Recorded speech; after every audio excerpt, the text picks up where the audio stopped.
السلام عليكم ورحمة الله وبركاته. أهلا بكم في درس جديد من دروس قناة الشاملة. درسنا النهاردة هو إخفاء الظهور في تطبيق الواتساب.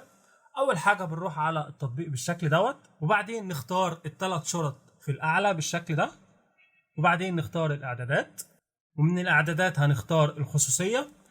هنلاقي هنا أول اختيار معانا آخر ظهور ومتصل الآن، هنبدأ نضغط عليه بالشكل دوت. هيبدأ يظهر لنا اختيارين. أول اختيار هو آخر ظهور على تطبيق الواتساب، وهنا بيشرح لك الكل يعني كل اللي موجود على تطبيق الواتساب هيبدأ يشوف آخر ظهور ليا. وجهات اتصالي معناها الأرقام اللي موجودة على الهاتف الخاص بيا. وجهات اتصالي باستثناء إن احنا نقدر نلغي شخص أو شخصين من الأرقام الموجودة على الهاتف الخاص بينا. على سبيل المثال لو ضغطنا على جهات اتصالي بالشكل دوت هيبدأ يجيب لي كل الأشخاص اللي موجودين. أنا مش عايز الشخص دوت أو الشخص دوت أو ده يبدأوا يشوفوا آخر ظهور ليا على تطبيق الواتساب. بعد ما بختار الأشخاص اللي أنا عايزها ما يشوفوش آخر ظهور ليا بدوس على علامة الصح بالشكل ده. بعدين نرجع للخلف عشان نشوف باقي الاختيارات.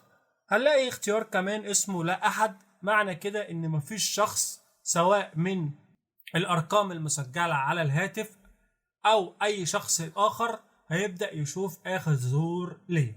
لو ضغطنا على لا أحد بالشكل ده كده مفيش حد هيشوف آخر ظهور ليه.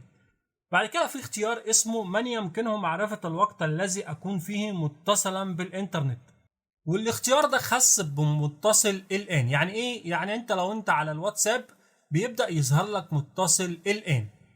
لو انت عايز تخليها الكل مفيش اي مشكلة، لو انت عايز تخفيها عن الكل بتختار مثل اخر ظهور، يعني مفيش حد هيشوف متصل الان نهائي.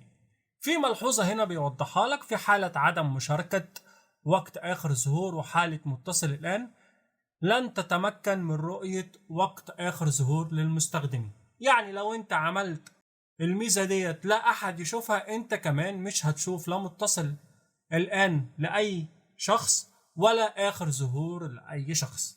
وبكده يبقى احنا اتعلمنا مع بعض ازاي نخفي آخر ظهور على تطبيق، وده كان درسنا النهارده. اتمنى يا رب تكونوا استفدتوا منه. لو انت استفدت من الفيديو ما تنساش تعمل لايك للفيديو واشتراك في القناة، ولو عندك اي استفسار اكتبه لي في التعليق.